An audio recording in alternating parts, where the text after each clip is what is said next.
Bonjour à toutes et bonjour à tous. Bienvenue à cette nouvelle édition de Midi au Caire. Nous commençons par l'actualité présidentielle. Le président Fattah al-Sisi est arrivé ce matin aux Émirats arabes unis pour participer au sommet de Abu Dhabi. Le sommet regroupe les dirigeants de l'Égypte, de la Jordanie et des pays du Conseil de coopération du Golfe, le CCG.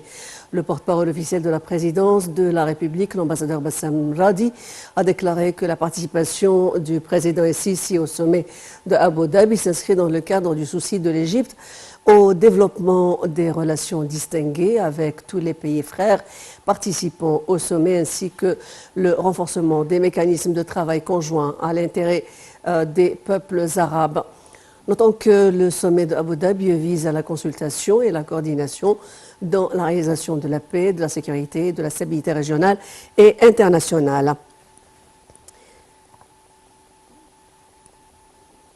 Pour discuter de l'importance de ces consultations entre le président Fattah al-Sisi et les chefs d'État arabes du Conseil de coopération du Golfe, le CCG, dans le cadre de ce sommet important qui se tient ce matin à Abu Dhabi, nous avons le plaisir d'avoir au bout du fil Dr Raouf Ghafar, notre spécialiste en économie.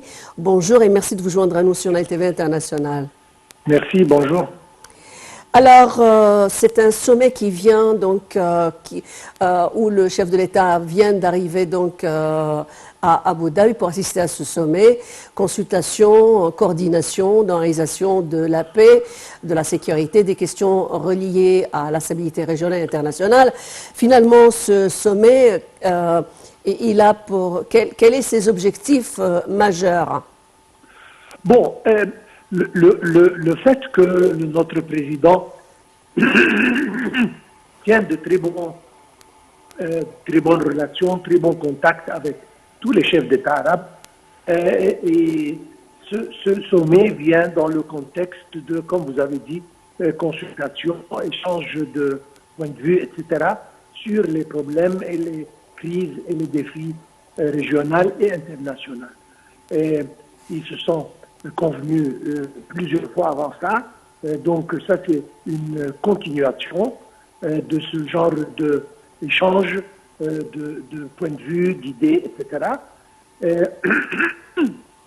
Aussi, il y a tellement de défis autour de nous qui demandent de temps à autre de rester ensemble, de discuter, de consulter les uns et les autres pour simplement aboutir à un point de vue identique, disons, vis-à-vis tous les défis, comme je viens de dire, arabes, régionaux et internationaux. Bien entendu, hier, l'Égypte a abrité un autre sommet tripartite qui a regroupé le chef de l'État Abdel Fattah al-Sisi avec le roi Abdullah II, également le président palestinien Mahmoud Abbas. À la une, c'était bien entendu la préservation des droits légitimes du peuple palestinien. Est-ce que dans le cadre de cette ce nouveau sommet, cette question serait également reprise dans cette coordination, étant donné qu'il y a des défis très important auquel est confronté le peuple palestinien pour l'instant et Absolument. le gouvernement de Mahmoud Abbas? Absolument. Il y a des événements très sérieux qui arrivent maintenant à Palestine, qui exigent justement tel sommet pour se mettre d'accord sur la politique de l'avenir vis-à-vis de cette grande crise. Nous voyons des problèmes, surtout avec le nouveau gouvernement israélien. Et il y a tellement de problèmes qui sont dans l'horizon et ont commencé déjà. Et comme je viens de dire, ça exige toujours une consultation pour essayer de faire un front solide vis-à-vis tout ce qui arrive à Palestine. Et sans doute, ce sujet va être un des sujets importants sur le dossier pour parler et négociations de ce sommet à Abu Dhabi, sans doute. Oui, docteur Raouf Ghafar, on sait que, bien entendu, le Conseil de coopération du Golfe est une instance qui a son importance, qui regroupe les plus grands leaders des pays du Golfe, donc les pays producteurs de pétrole, qui ont donc un lien direct avec tout ce qui a trait, bien entendu, aux attributs de cette instance qui est relative, bien sûr, à ce secteur important au niveau mondial. L'Égypte participe toujours, elle est toujours interpellée dans le cadre des travaux du CCG pour la coordination arabe.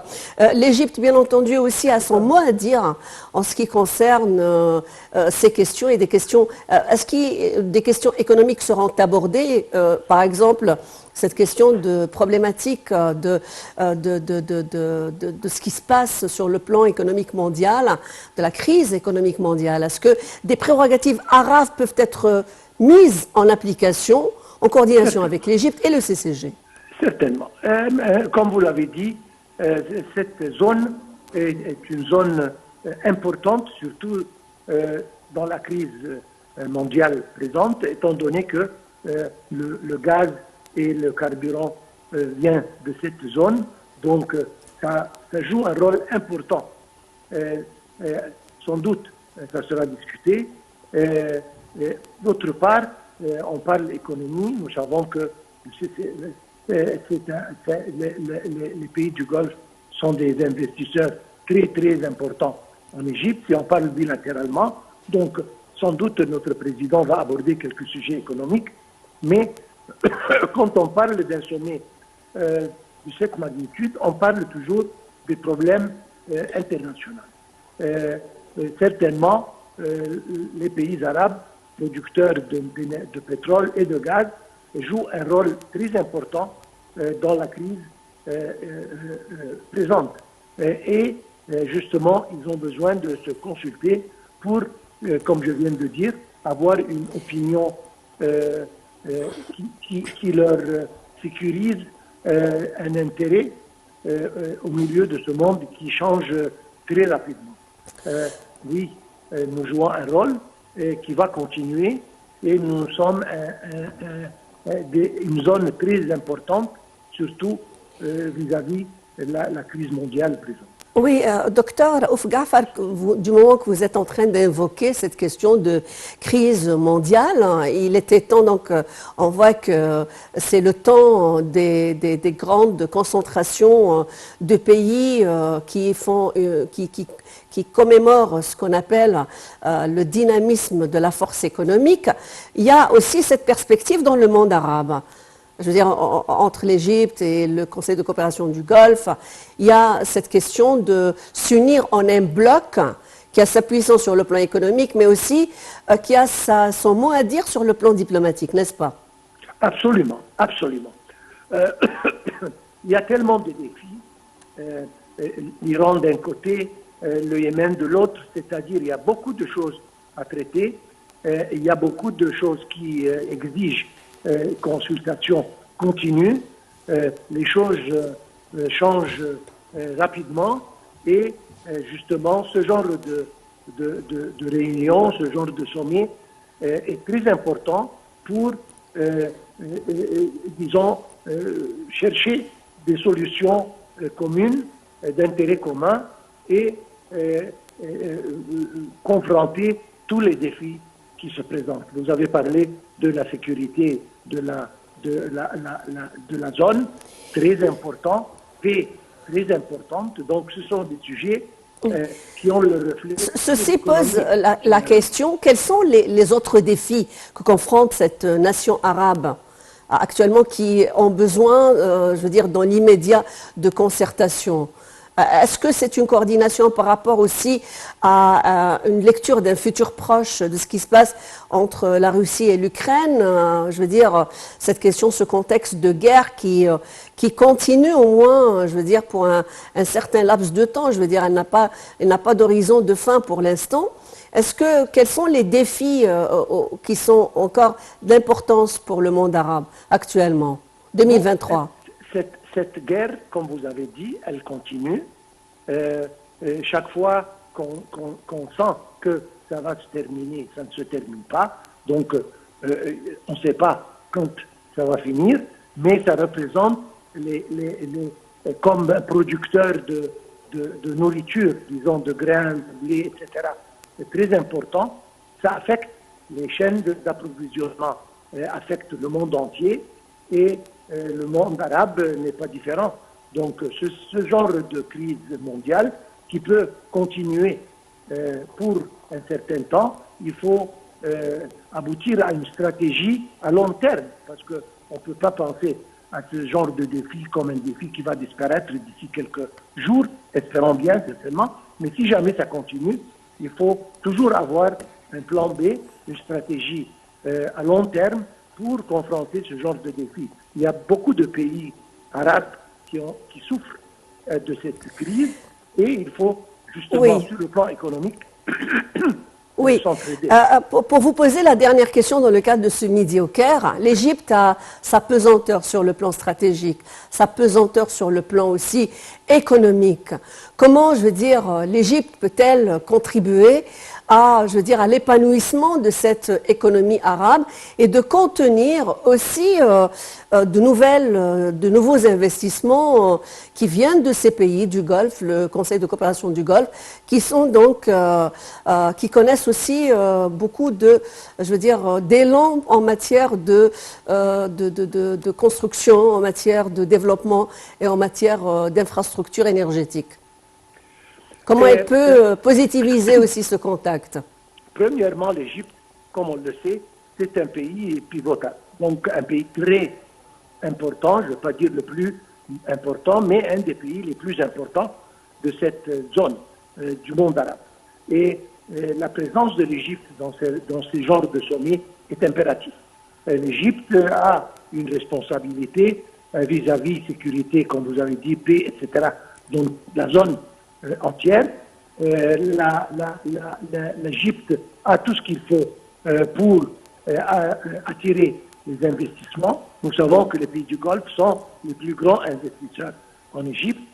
Donc nous comptons sur une coopération continue sur le plan économique. Nous attendons à plus d'investissements en provenance de cette direction vers l'Égypte. Et